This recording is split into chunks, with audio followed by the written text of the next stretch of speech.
Hello mga ka-mamshi! Welcome back again to my YouTube channel. For today's video, ang ituturo ko po sa inyo kung paano masiset ang ating Facebook na maging recommendable.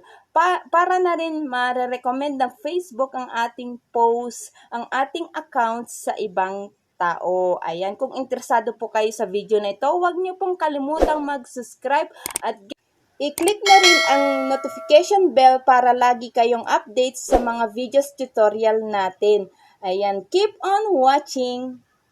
And first of all mga kamamshi, so huwag nyo na rin pong kalimutan mag-follow and like sa aking FB page, Maris Vlog. Ayan, visit po kayo. Ayan, sa mga kamamshi, ayan po ang aking FB page. Ayan, so sisimulan na po natin mga kamamshi. Punta lamang po tayo sa profile recommendation.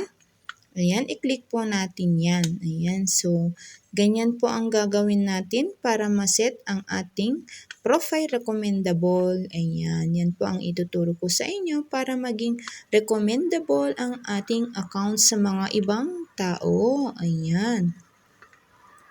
So dito, punta po tayo. Ayan, sa settings, privacy.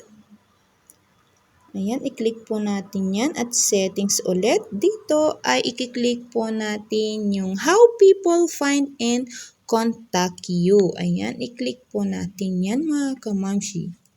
I-click po natin yan. So dito natin makikita o masiset ang ating Facebook profile o profile Facebook para maging recommendable. So dito may nakalagay po na allowed search engine outside of Facebook to link to your profile. On lamang po natin yan.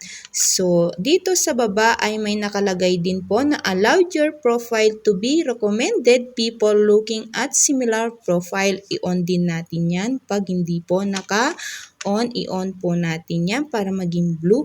Ayan, so ganyan lang po kadali mga kamamshi para maset ang ating profile recommendable para maikalat na rin sa mga ibang tao ang ating profile Facebook. Ayan, so sobrang dali lang po mga kamamshi. So ayun lang po mga kamamshi. Sana po ay nakatulong po muli ako sa tutorial na ito at huwag nyo na rin pong kalimutang mag-like, comment, and share. Ayan, so libre lang po ang pa-shoutout.